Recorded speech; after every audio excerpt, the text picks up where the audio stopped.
All right, so welcome everybody to our AMA on interviews. So first, we're just going to start off by introducing our panelists. Let's start with you, Richard. So why don't you go ahead and introduce yourself? Sure. Yeah, I'm Richard. I'm a member of Harvard's class of 23 now, formerly 22. I'm currently on leave. I'm studying physics and computer science. And after graduation, I think at this point I'll probably go to grad school for physics. Thank you, Richard. Jaime? Hey guys, I'm Jaime. I'm a part of University of Pennsylvania's class of 24. I'm studying physics and economics, and as probably the same as Richard, I'll probably go to grad school for physics. Thank you, Jaime. Jessica? Hi everyone, I'm currently in the Brown University class of 2022. I'm concentrating, not majoring, in economics and biostatistics, although I got an email yesterday that the biostatistics department might be just becoming the statistics department, so we'll see how that goes. I am not going to grad school, sorry to break the train. I'm hoping to become a financial analyst. So yeah, passing it on to Matthew.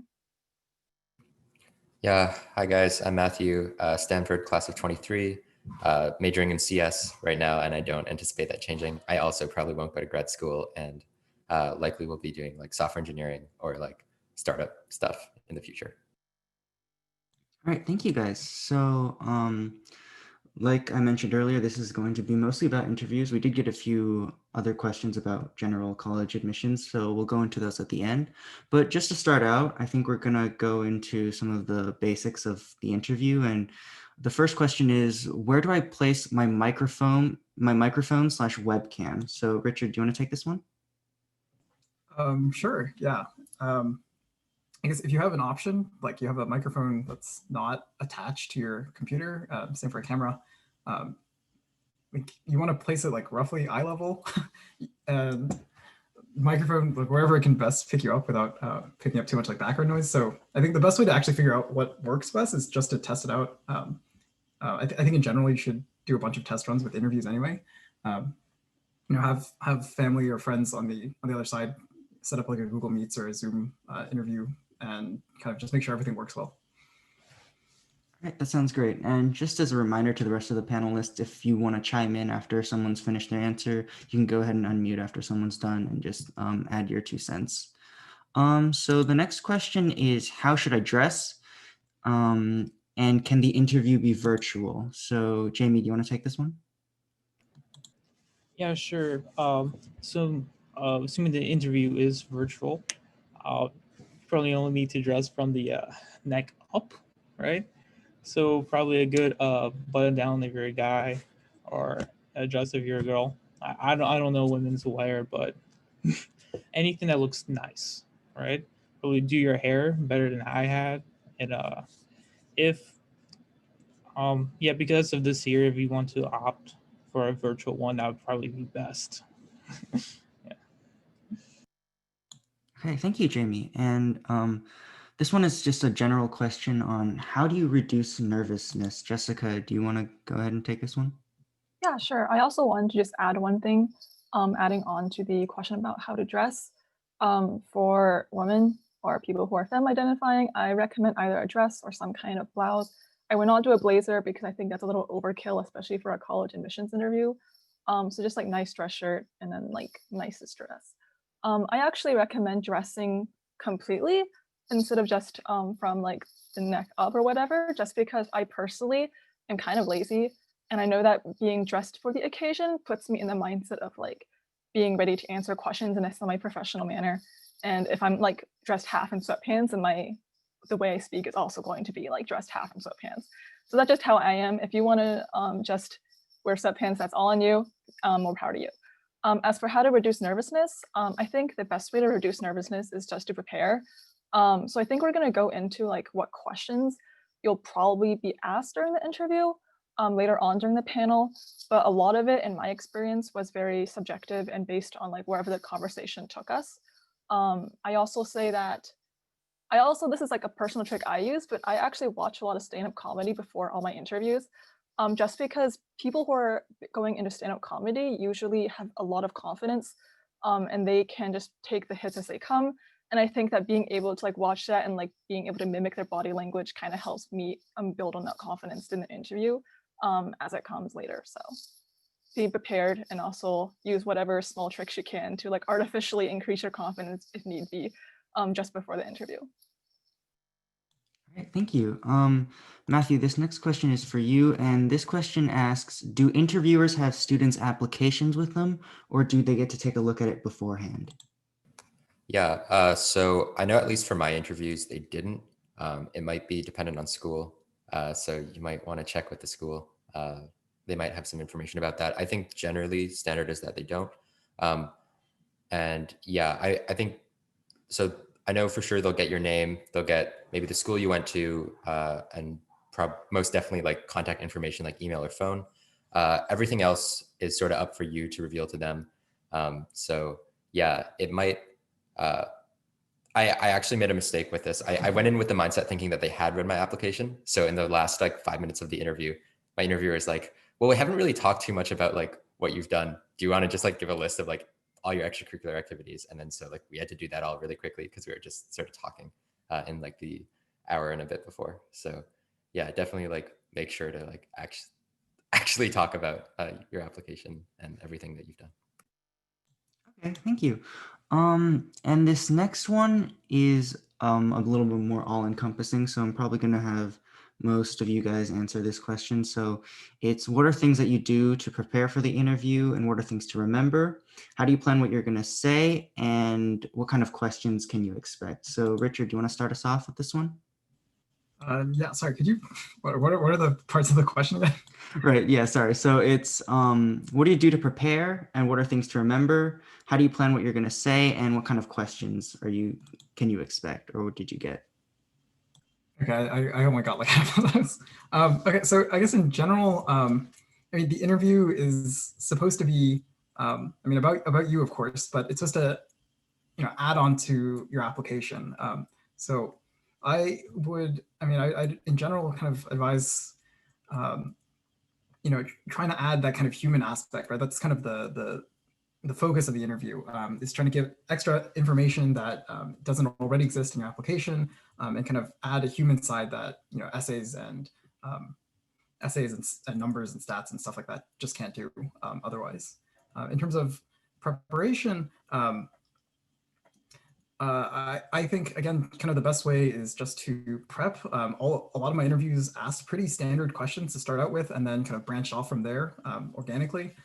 So, you know, I'd really advise looking up. There's these like huge compiled lists, either on like r/applying to college, or, you know, whatever blogs, you know, just a huge list of standard questions interviewers like to ask. Things like, you know, tell me about yourself. What are your weaknesses? Things you would change about your high school? Why do you want to major in X? Things like that. I think for me, at least, having some semblance of what I'm going to say beforehand to those kinds of questions really helps me, rather than going in blind. So that's something that really helped me, especially as I did more and more interviews. And the other thing I'd say is just practice.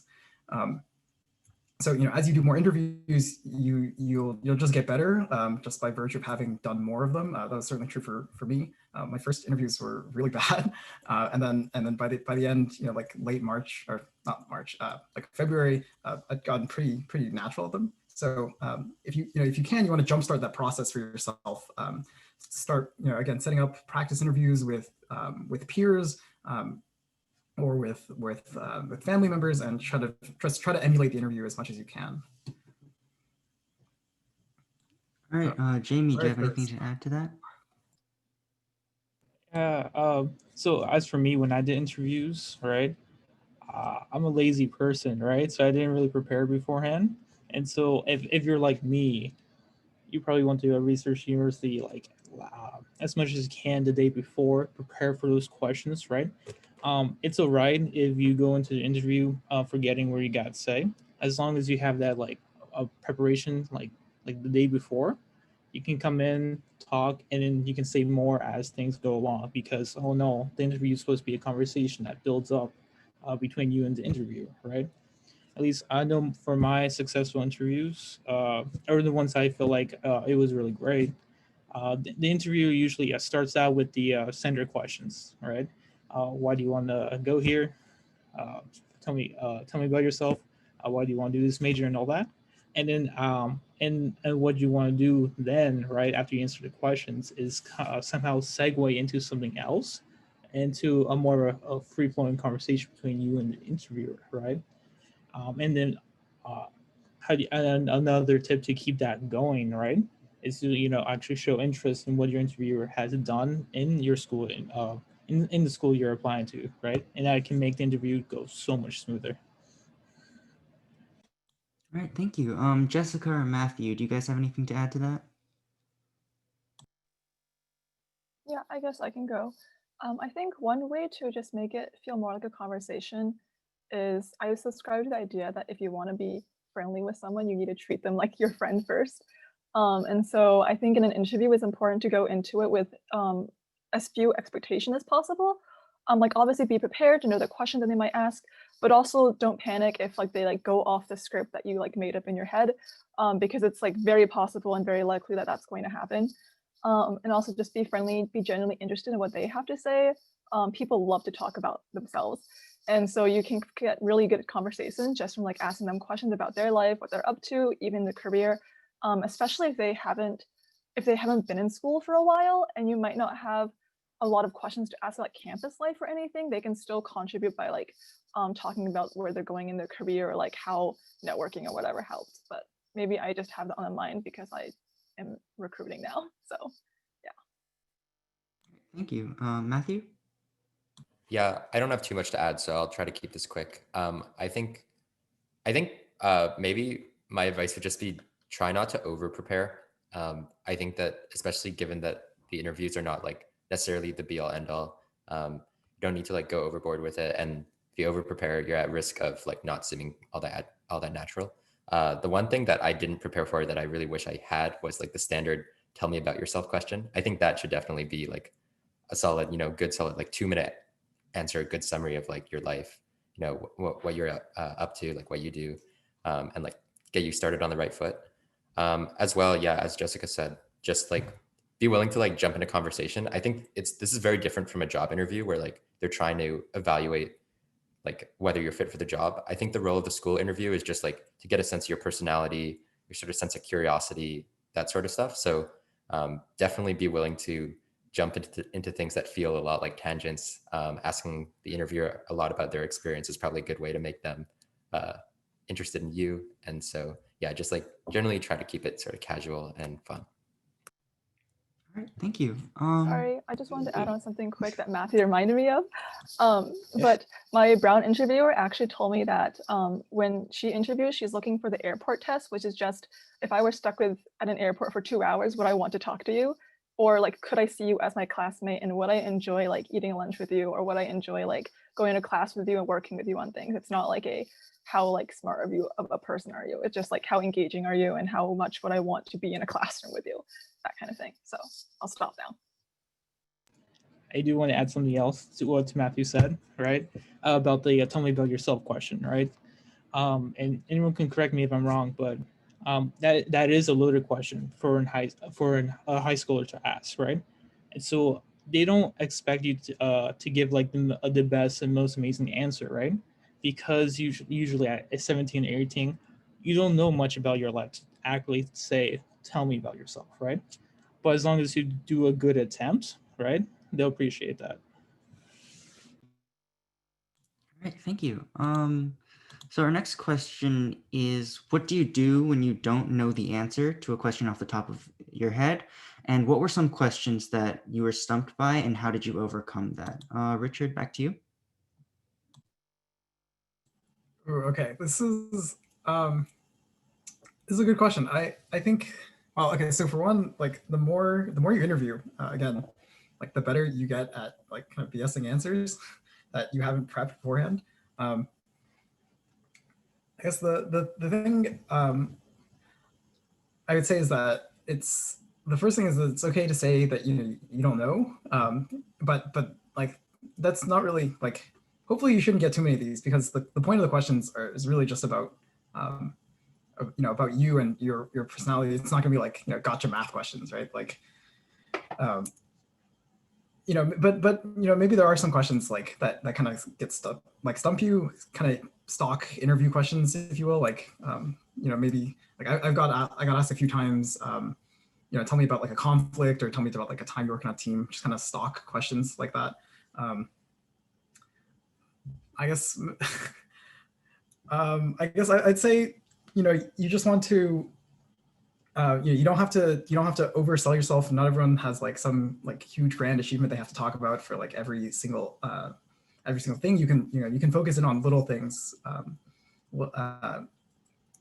That's especially true for another question that I got really often, which is like, tell me about a time you overcame like some kind of hardship. And my life personally has been pretty like smooth sailing generally. So you have to like kind of find little things. So yeah, my advice is the TLDR is, kind of, you don't have to look in the conventional like places when you're racking your brain for answers. Thank you. Does anyone else have anything to add to that one? Yeah, sure, I'll go again if you guys aren't tired of me. But I would say that for me, I was a literature major when I was applying, and I got a few of like the gotcha questions, but honestly, I think it's fine that I wasn't able to answer some of them, because some of them were like, recite a favorite poem that you have, or like, what year was his favorite author born? I think those are questions that like are very rare, and I think are more like a stress test for like how well you handle pressure, and if you can keep your composure, which I honestly disagree with, but sometimes that does happen. And I would also say to better prepare for questions that you might not have prepared specifically for. A good way to widen your breadth when preparing is to go through like all your experiences and think about like why you participated in them, what you did like very specifically, and know like what you gained from them, as like a general idea. And then if you know that, and you can go through your history and know like what motivates you, what you enjoyed about your experiences, and like what you do in your free time, and like why you enjoy it, or like you can pull out some favorite stories that you tell, then I think you'll be prepared for like all the important questions that they can give you. And if they give you some gotcha question, then just like take it and move on with your life. Just take the L. All right, thank you. So Jaime, I'm gonna have you take this next question, and it is, should we assume that the interviewer is asking all the questions, or can we talk about ourselves even when we are not prompted to do so? Oh, for it depends between the interviewer. I know the one I did for Penn. She had a list of her own questions that she wanted to get to. We didn't get to all of them because ultimately the interview is about you. So you should be like, it should be okay for you to talk about yourself whenever, right? Because it's them to get to know you and then write a report back to the university. All right, thank you. I'll add on Yeah. that. Sorry, that you want to talk about yourself. Like that's kind of like the whole point, right? Like ideally, you can find some kind of common ground and talk about kind of shared interests you have with the interviewer. But sometimes that doesn't happen. Like a lot of my interviewers were like law students, and I have just like no common out. Like they studied literature in college, and I just have no common ground. So the default option should be talking about yourself. The interview is about you, first of all. And you want to like, if you're giving, like one word or like really short answers, that should kind of be, you want to avoid that as much as possible. You want to, try to give not as much information as you can, but enough that like you can develop an organic conversation out of your kind of stock responses.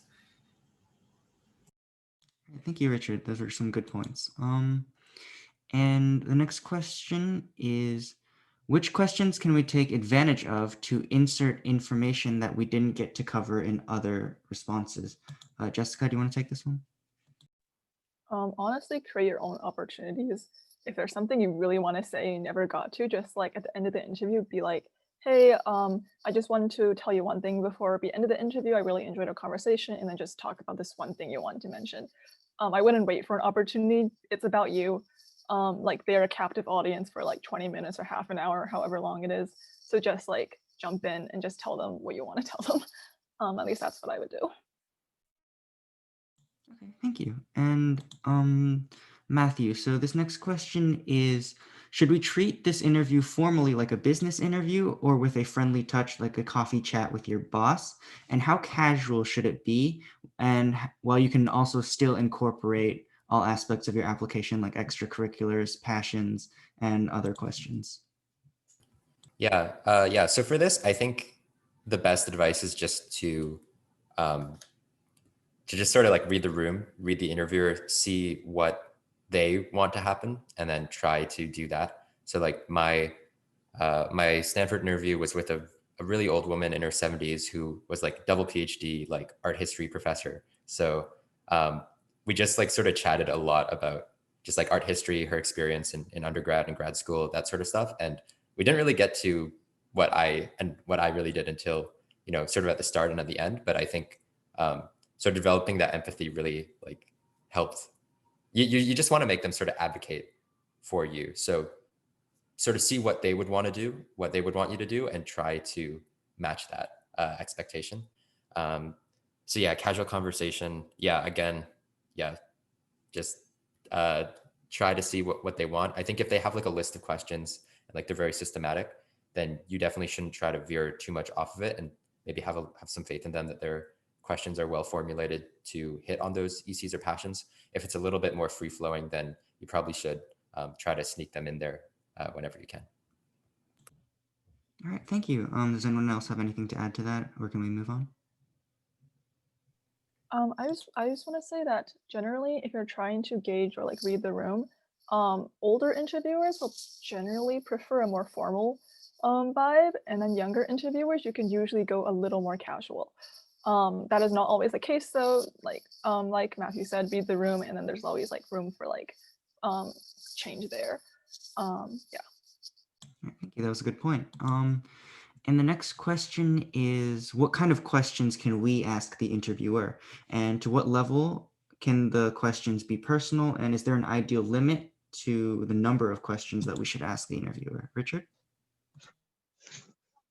Yeah, I guess so.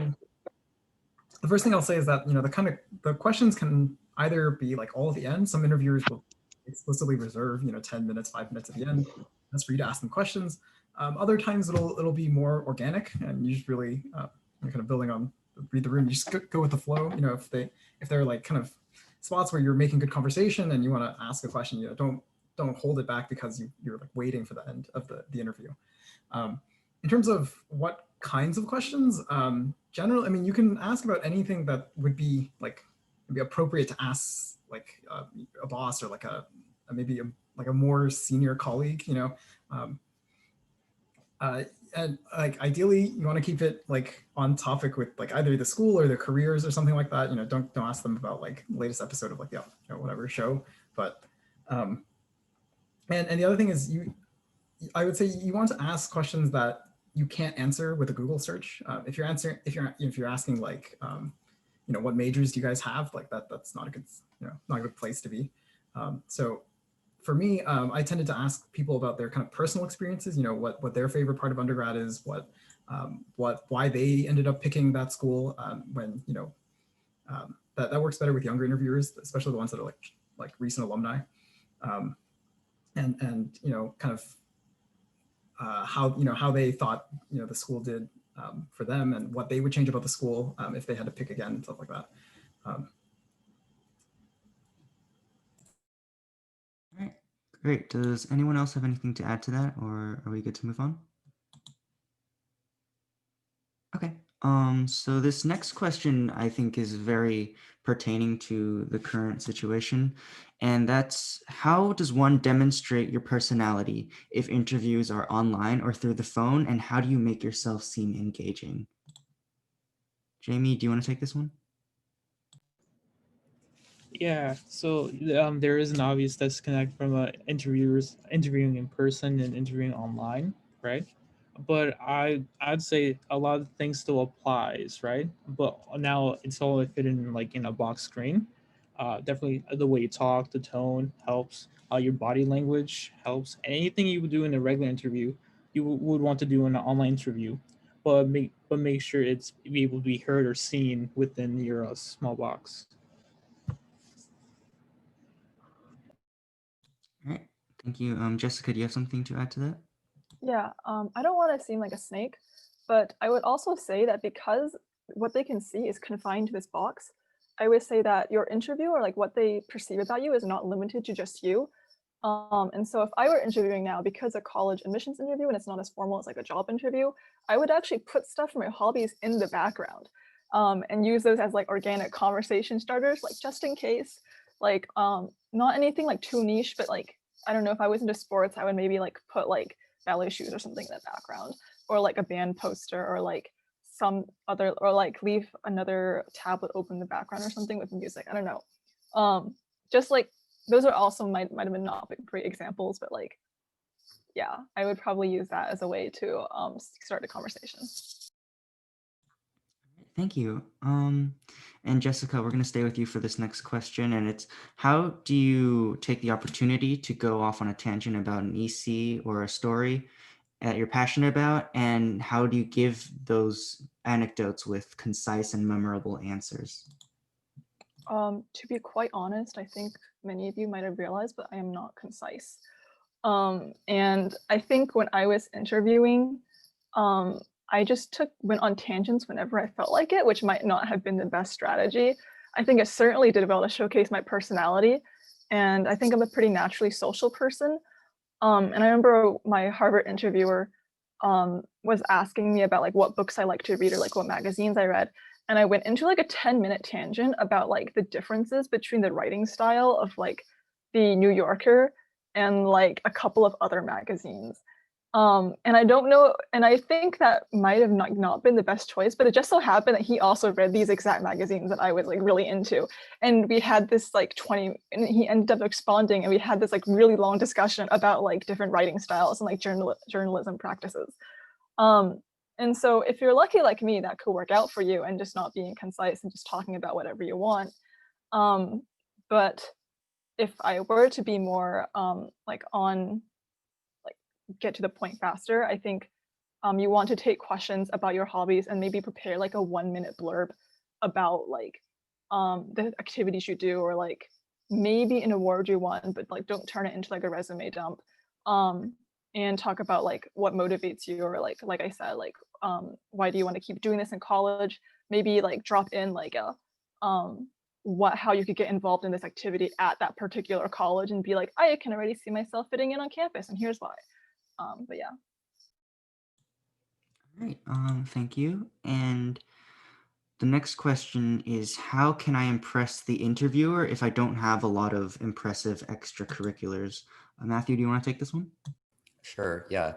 So I guess with this question, there are like two sort of cases. So there's the case where you don't have a lot of extracurriculars, but you do have a small amount of impressive ones, in which you use those to impress the interviewer, presumably. I guess the other case is where you have like a low amount of extracurriculars that you yourself don't find super impressive. And I guess, first of all, a lot of people, you might not find your own extracurriculars impressive, but a lot of people probably will.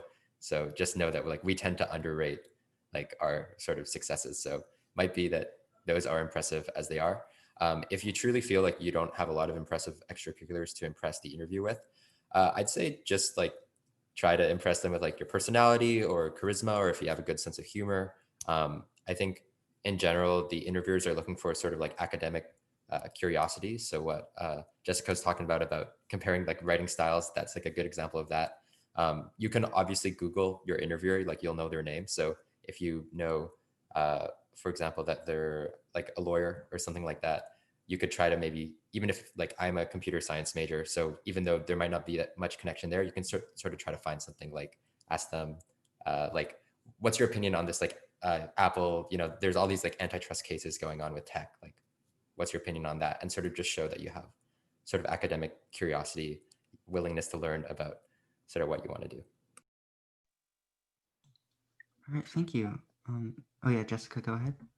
I guess just jumping off of that, like even no matter how poorly you think of yourself, because I'm also definitely on like the self-deprecation train, but like an interview is like not the time to showcase that. Like the interview is the time to be like, this is what I've done, this is what I'm proud of, because passion like resonates with people. And like no matter what, like people enjoy talking to people who enjoy what they're talking about in general, as long as you're like not too technical or you're not too like long-winded. I think that as long as you enjoy what you're doing, it'll show. But on the flip side, if you're embarrassed about what you're doing, if you're just shy about talking about it and you don't believe in yourself, you're not really giving them a very good case as to like why they should be interested in you as well. So just be proud of yourself, know what you do, and be confident when you go in within reason. Yeah. What do you want to say? Anything you're passionate about, just talk about it, right? Because I remember going to interviews, right? And at the time, I was really passionate about quantum entanglement, quantum physics, and they took the time to listen to me what I knew about it, what I wanted to do with it, right? And they were all like, and everything was engaging. They were listening to me, and they all liked it. It seemed the vibes were good, basically. So even as nuanced as a topic as that, anything you're passionate about, it's great. All right, thank you all for your responses. This next question is, sometimes interviewers ask, have you applied to any other schools? And what's the best way to respond to questions like these? Richard? Yeah, that's a question you get pretty often, at least in my experience. I'm not sure I have a good answer to this, though. I mean, so if you shotgun to like 50 schools, you probably don't want to sit there and list them all. So I don't know. Keep the list concise. Maybe give them like five or 10 schools. Maybe also use it as a kind of jumping off point for why you want to you like that school. Don't put down other schools, but kind of use it to build off of the answer you probably gave earlier about why you want to go to their school. Not that I have a much better answer, but like you don't want to give the impression that you're shotgunning. You're trying to show that you would be a good fit for the school and you've done your research. And so if you list 5 to 10 schools or lower, make sure there's schools that have something in common with their school you're interviewing for. Like if I was interviewing for Brown, I would not say that like my dream school is like MIT, U, Chicago, other schools like a very strong core curriculum, because that is like the complete opposite of like 80% of Brown's marketing.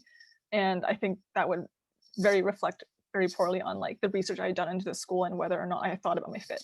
So just be careful of that and make sure you're picking schools to list that have like somewhat of like a commonality with the school you're applying to, so that they know that you know what you want. All right, thank you. That sounds good. And I know we touched on this one a little bit earlier, and this one is, how should you answer the tell me about yourself question? But I think it's good to just go into this again, because I think this is definitely a question that's asked in pretty much all college interviews. And so does anyone want to take this one and just go into it?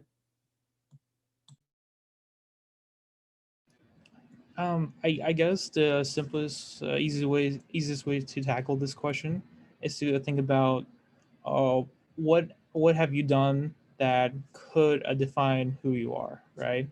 For me, the biggest thing I've done, right, is I'm in the Boy Scouts, right, and then I've been doing that for about 12 years, right, and so that's a big part of my personality. I do a lot of community service with it. I could definitely talk about that and how that has shaped me, right? And then you could talk about interests and passions of what you want to do, right? And at that point in your life right now, that should be good enough to answer that question. All right, thank you. So those are all the pre-registered questions that we got pertaining to the interviews. We did get a couple of questions that are about general application tips, if you guys are okay with answering a couple of those. So the first one that we got was, what are some tips for writing good essays? Does someone want to take that one?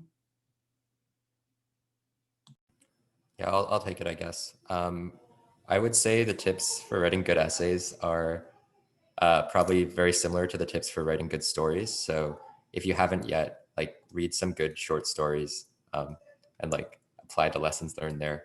I think it's something that a lot of people don't do, but it's a pretty good thing to do, and will like offer you a unique perspective versus just reading a lot of like college essay tips. Thank you. And the next question is, what do you recommend for students who don't have a close relationship with teachers for teacher recommendations? Jessica, do you want to take this one? I kind of want to say if you don't have a close relationship with teachers, that's on you to like create them. Relationships don't just pop up out of nowhere. If you know, if you're like a junior and you know you're going to need letters of recommendation, then you should start talking to teachers and like interacting with them more like now, so that by the time you apply, you do have a relationship with them. I don't mean that in the snake like, oh, you need to like cozy up to all your teachers and make them like really like you. Like just pick like 2 or 3 that you genuinely think you that are cool people, and like talk to them after school, or like just send them emails about like things that they mentioned in class that you think that they would enjoy. Like for my chemistry teacher, like we were super close in high school. And I would like send him like random articles about like bands he had mentioned liking in class or that he was playing, because we were into like the same kind of music. Obviously I think I just got lucky there, and like we still talk and stuff, but for teachers that you actually have to build a relationship with, it's a little more deliberate and like just how your personalities mesh. So, and even if you don't have time to build a meaningful relationship like that, like if you only found out about letters of recommendation pretty late in the process, I still think that you should just pick a teacher that you think is pretty nice and just ask, because teachers go into teaching because they want students to succeed in general. And I think that they'll want to help you. Like obviously if you ask later on, or you don't know them that well, the letter might not be as great as it could have been, but like they're not going to do you a disservice or anything. So I wouldn't worry too much. I'll add that. So for me, my situation is a little different because not a lot of people from my high school apply to very competitive schools. So teachers don't get asked a lot for letters of rec. So I think this advice works for both situations. You can kind of help your teacher write the rec you want them to write by kind of providing them with anecdotes or like examples of kind of traits that you'd like to showcase in your recommendation. There's a really good blog on MIT admissions about like what makes a good rec letter. I sent that to all my teachers because again, they just weren't familiar with kind of how to write a good rec letter that wasn't just restating your resume. So I think if you have relationships with teachers that you don't know that well, that can be kind of a good starting point for a rec if they don't have those kind of anecdotes and those kinds of things about you organically. All right. Yeah, that's a good point. And Richard, we're staying with you for this one because this question is, how do you get a scholarship at Harvard? Okay, so Harvard only does need-based aid, as I think the rest of the schools here as well. So the only way you can get a scholarship is through financial need. So when you apply, you'll have the option to apply for aid as well. And if you're below like a certain magic number in the formula, you'll get some amount of scholarship. It's not really up to you to determine. And Harvard, and as well as the other Ivy League schools, are also special in that they don't do athletic scholarships. So even that's not an option. All right, thank you, Richard. And that's all the questions we got from pre-registration. So I know we already got a couple of the questions in the chats, but if you guys have any other questions for the panelists, you can just drop them in the chat and then we'll go through them. So just to start off, we have a question from Hi, and it's, how do you make sure that you're having an organic conversation? Jaime, do you want to take this one?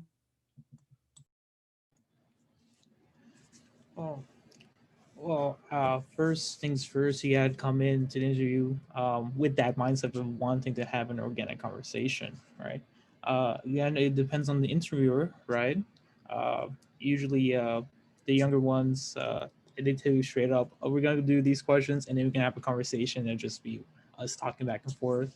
Or the older interviewers, it's a bit more complicated. They won't say it, but as long as you can free flow from the required questions they have to ask you to talk about yourself, talk about them, how the college they went to, how is it, and all that. As long as there's a good and clear back and forth, right? That's how you build an organic conversation, right? The one thing you should, if you're not really good at this, the one thing you should keep in the back of your mind is like, okay, when we get this, when we finish with this topic, is there a segue that I can use to go into a different topic similar?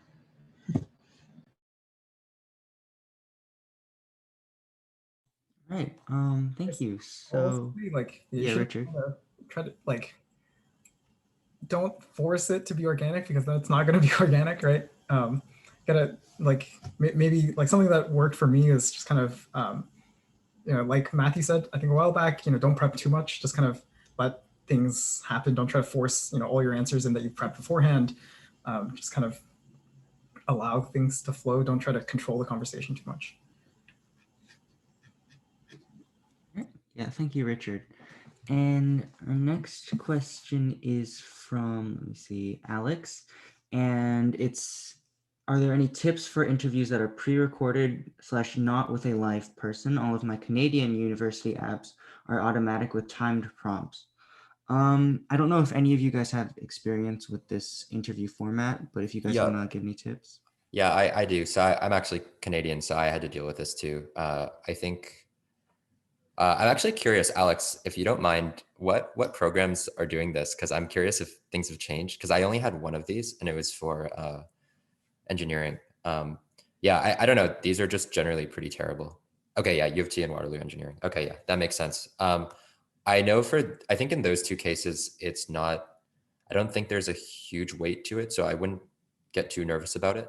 And I think it's pretty like, I think it's like marked out of 3, like 10, the bottom 10% get a 1, top 10% get a 3, and the middle 80% get a 2. So generally, I think like an average performance is probably pretty good.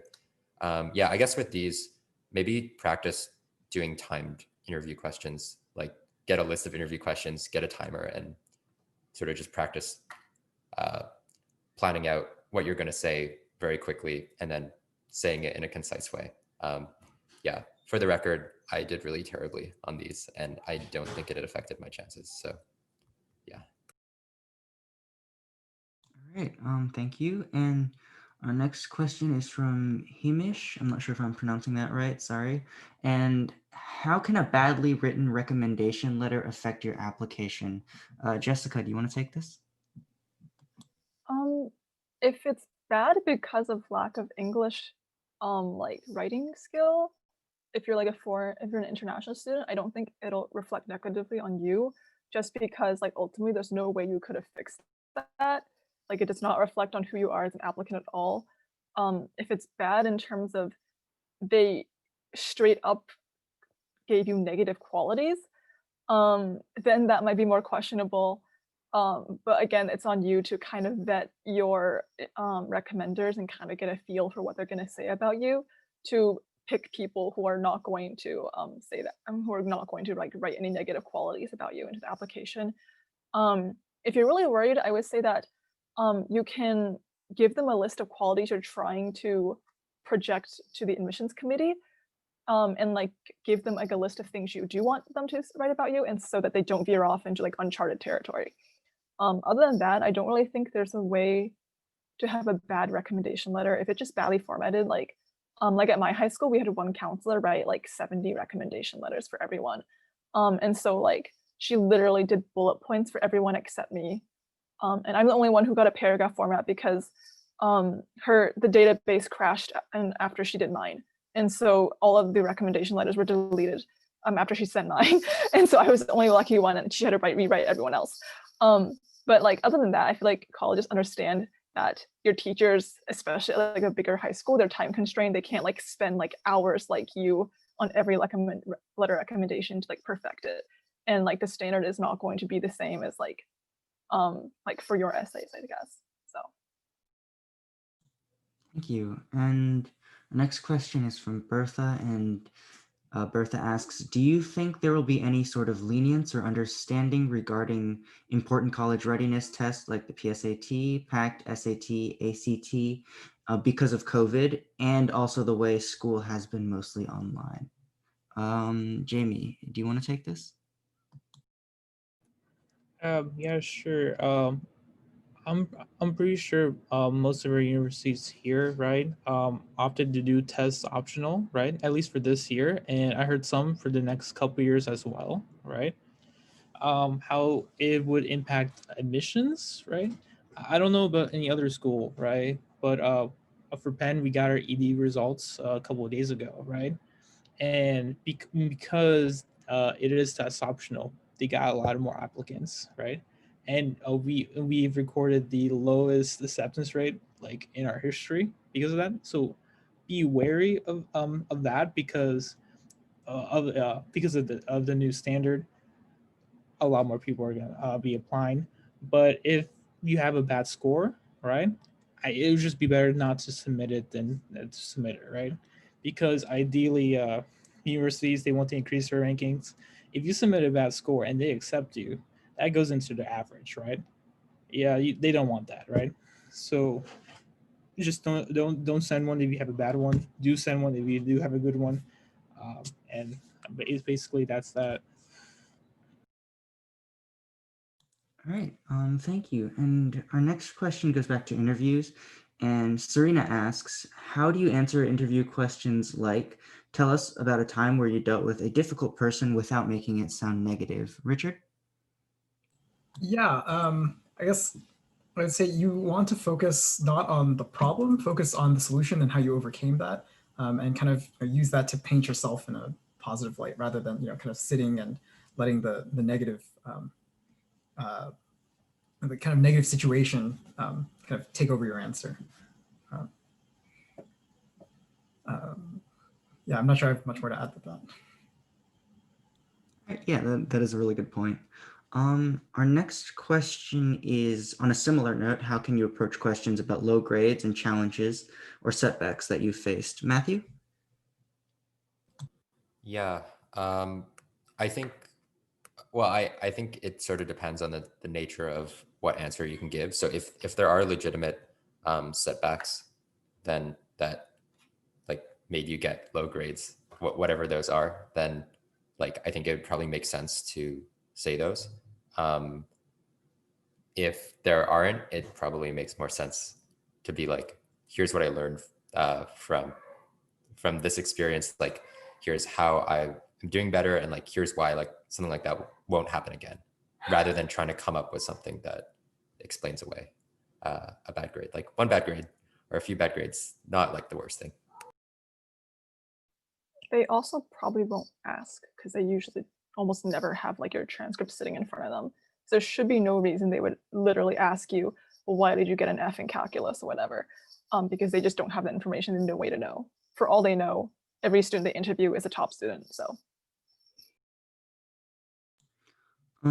Yeah, thank you. And our next question is from Bertha again. Should I submit or omit my pre-ACT score I had as a freshman? I'm going to apply for competitive schools and my score was pretty average, a 24. Do any of you have like experience with ACT or pre-ACT?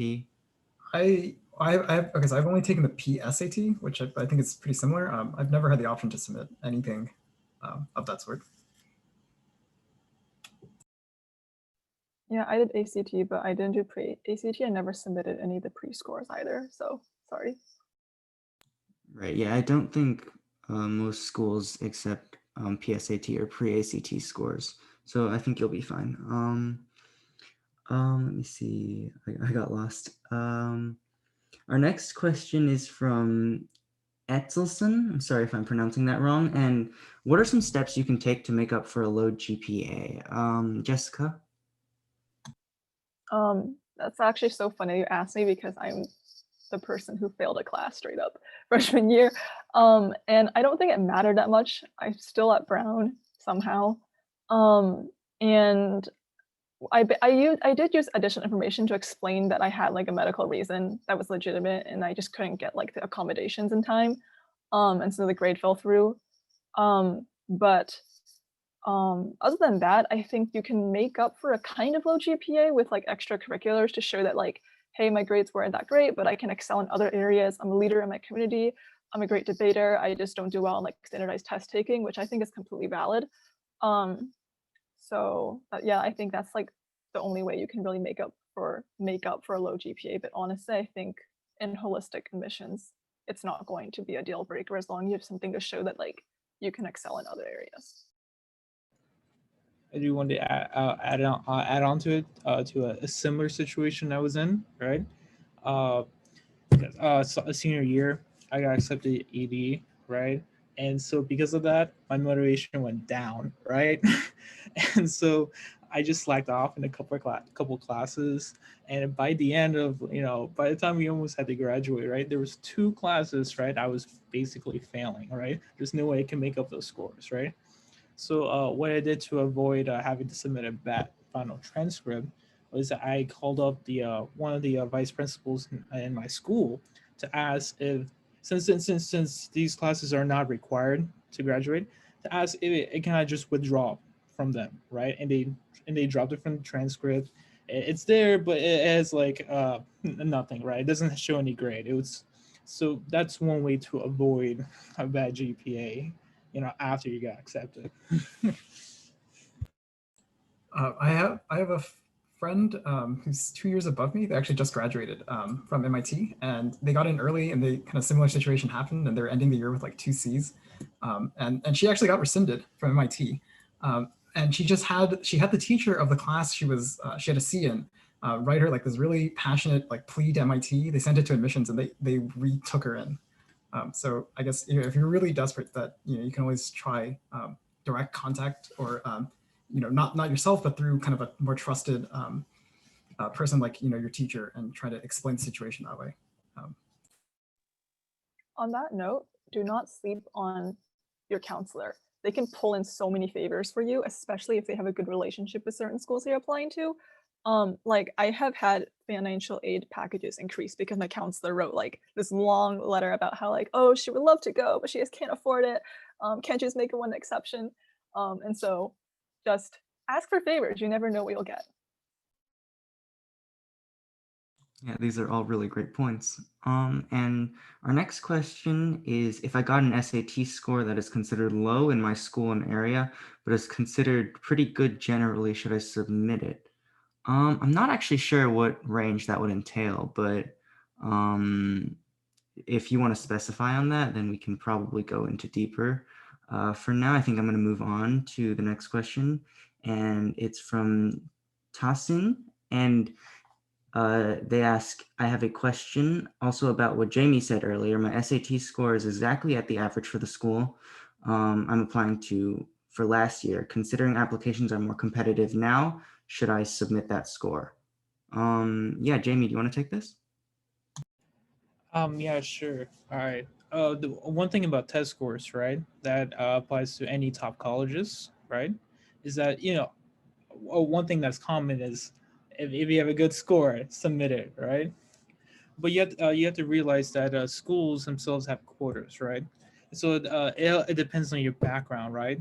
If it's good considering your experiences and your resources that you grew up with, if it's good, having that in mind, then I would submit it, right? Because I'm not in your situation right now, having to apply with to a more competitive pool this year. But I had like when I applied to Penn, I submitted an SAT score that's like at the bottom 25 percentile, right? And that was okay because considering my circumstances I was in, I was considered really good. So you have to find out if, considering your circumstances, is that score good for you? All right. Yeah, that makes a lot of sense. And let me see. Himish asks again, I got a 1460 on my first SAT and a 1550 on my second. Should I submit both or only the second one? Jessica? Oh, I would only submit the second one. I also only took tests once, so I've never had to actually encounter this problem. So someone else can jump in. Yeah, does anyone else have anything to add to that? Yeah, usually you want to submit the higher score. The only thing about this is whether your school super scores, right? If it just so happens your lower SAT score has a higher math than your 1550. Um, what I did in my situation is I submitted both. So